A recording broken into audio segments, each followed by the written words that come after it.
Good morning, all of you. Very good morning.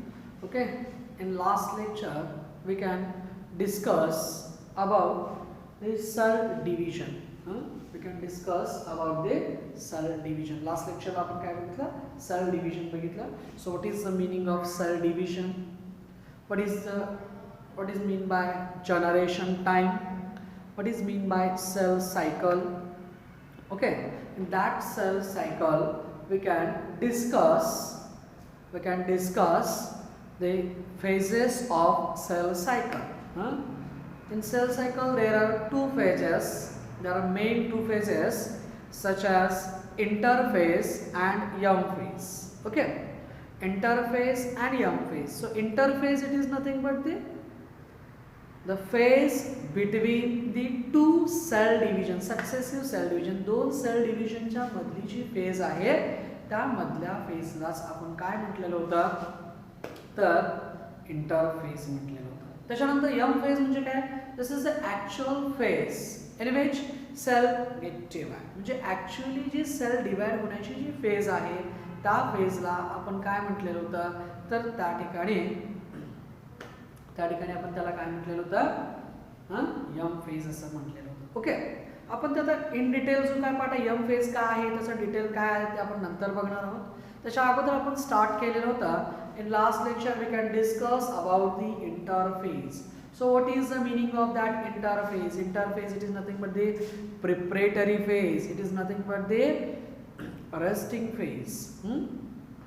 In this phase and they are the longest phase in the cell division. They are occupy near about 95% time span in the cell division. Cell division मधला जो total time span आहे त्या time span पैकी 95% जो time span आहे तो कशासाठी use केला जातो तर त्या इंटरफेस साठी यूज केला जातो.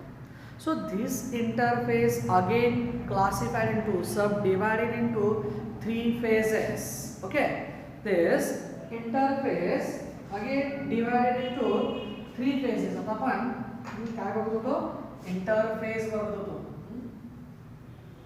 In last lecture we can discuss about the interface. Okay, this interface is subdivided into three phases. First phase is called as G1 phase. First phase is called as the G1 phase. In last lecture we can discuss about that the G1 phase. G1 phase, it is nothing but the post mitotic gap phase, first growth phase. त्याला first growth phase म्हटलं, post mitotic gap phase असं देखील म्हटलं जातं असं सांगितलेलं होतं तुम्हाला. बरोबर ना?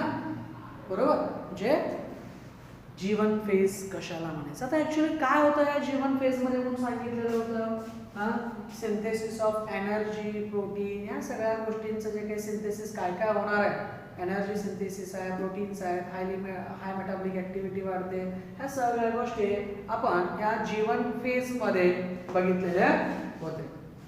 ओके, आता ह्या जीवन फेज संपल्यानंतर after the G one phase we can discuss the second phase is called as S phase. आपण सेकंड फेज कडे गेलेलो होतो, यस फेज स्टडी करत होतो. So what is the meaning of that yes phase? Yes phase म्हणजेच काय?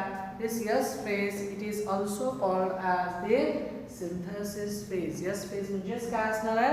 Synthesis phase. या yes phase मध्ये काय होतं? DNA चं रेप्लिकेशन होतं किंवा DNA डुप्लिकेट होतो. म्हणजे एका DNA चे दोन DNA किंवा एक्झॅक्ट कॉपी त्या DNA चे तयार केले जातात, त्यालाच आपण यस फेज असं देखील म्हटलेलं. आता ही जी काही फेज आहे यस फेज जवळपास याला 5 ते 8 तास लागतात. How much time is required for that yes phase? In yes phase 5 to 8 hours. त्याच्यामध्ये 5 ते 8 तास त्याच्यासाठी ते रिक्वायर्ड आहे. त्याचबरोबर याच्यामध्ये काय होतं तर डीएनए चा काउंट डबल होतो, doubling of DNA. For example 2C, जर 2C असेल तर तिथं 4C इतकं होतं. But no increase in size or no increase in the count of chromosome. क्रोमोझोमचा काउंट, क्रोमोझोमचा नंबर चेंज होत नाही, हे लक्षात ठेवायचं आहे त्याच्यामध्ये. MCQला वगैरे विचारलं जाईल, क्रोमोझोमचा नंबर त्याच्यामध्ये चेंज होत नाही, हे तुम्ही लक्षात ठेवायचं आहे. ओके, हे झालेलं होतं यस फेज. आणि त्याचं तिसरं फेज आहे, the third phase of interphase is called as G2 phase. Third phase कुठले आहे? G2 फेज असणार आहे. म्हणजे today will discuss about the G2 phase. आज आपण काय स्टडी करणार आहोत? आज आपला जो पॉइंट आहे, जो इंटरफेज मधला तिसरा पार्ट असेल, थर्ड टाइप असेल, ते म्हणजे असणार आहे G2 फेज. म्हणजे तुमच्याकडे आता सेल सायकलची डायग्राम आहे. सेल सायकलची डायग्राम तुमच्याकडे आहे, बरोबर. आता G2 फेज काय, हे वाक्य बघा व्यवस्थित लक्ष द्या. This G2 phase, it is also called as pre-mitotic gap phase असं म्हणतात, हे लक्षात ठेवा. It is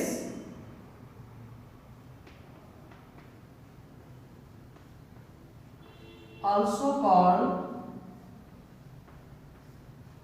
pre-mitotic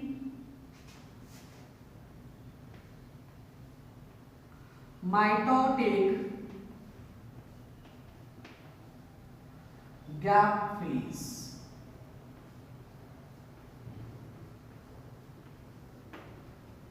बरोबर, त्यालाच काय म्हटलं गेलं? प्री मायटॉटिक गॅप फेज असं म्हणतात. तर ह्या प्री मायटॉटिक म्हणजे काय बघा, इथं लक्षात घ्या.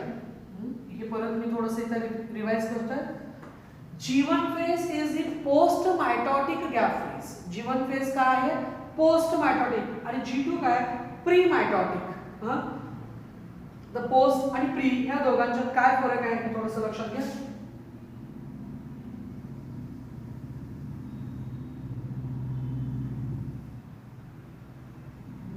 This is a cell cycle. This one is a cell cycle. So actually mitosis phase.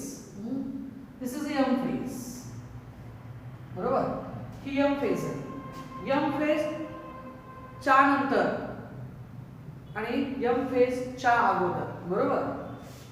Sale division झाल्यानंतर इथे येणार आहे G1 फेज. इथं असते G1 फेज, इथं येणार आहे S फेज आणि इथं येणार आहे G2 फेज, बरोबर. आता G1 फेज काय कोणाच्या नंतर आहे?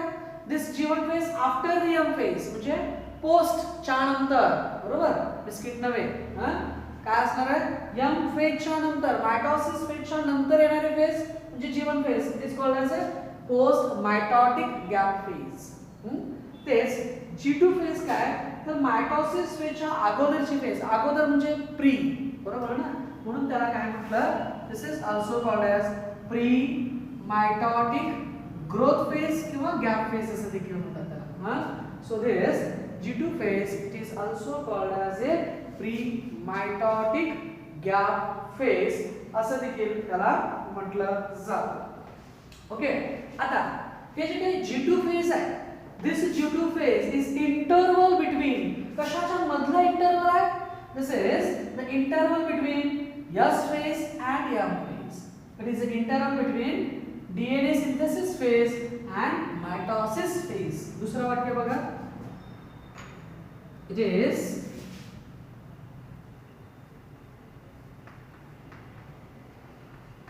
interval between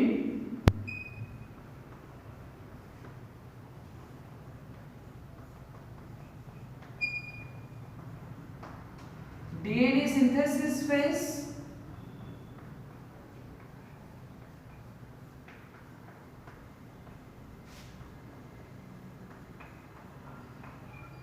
and M phase, mitosis phase. कशाच्या मधला आहे ते? क्वेश्चन्स येतात का? आता हे लक्षात ठेवा, काही गोष्टी अशा आहेत त्याच्यावरती नीट पॉइंट ऑफ व्ह्यू तुम्हाला मे बी क्वेश्चन्स विचारले जातील किंवा CET point of view questions विचारले जातील. Okay, so G2 phase is a interval between, कशाच्या मधला इंटरवल आहे तो? This is a interval between S phase and M phase, S आणि एम फेजच्या मधला फेज आहे. एस फेज कशाचा इंटरव्हल आहे? G2 आणि G1 चा आहे.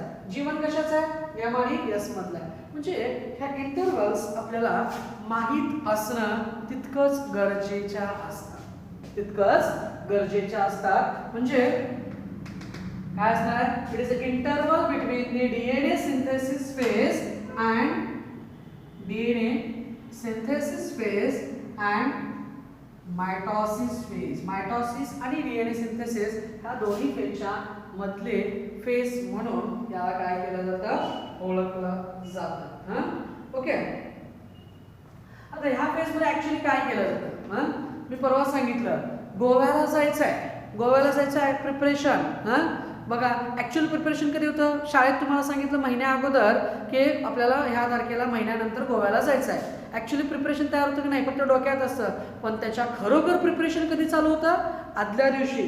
त्याचं खरोखर प्रिपरेशन कधी चालू होतं? तर आदल्या दिवशी काय होतं? प्रिपरेशन चालू होतं. तसं actual preparation of M phase occurs in this phase. हे यम फेज साठी लागणारं जे ऍक्च्युअल प्रिपरेशन आहे ते काय होतं? इथं होतं. बघा, the actual preparation of M phase occurs in this phase. Actual preparation of M phase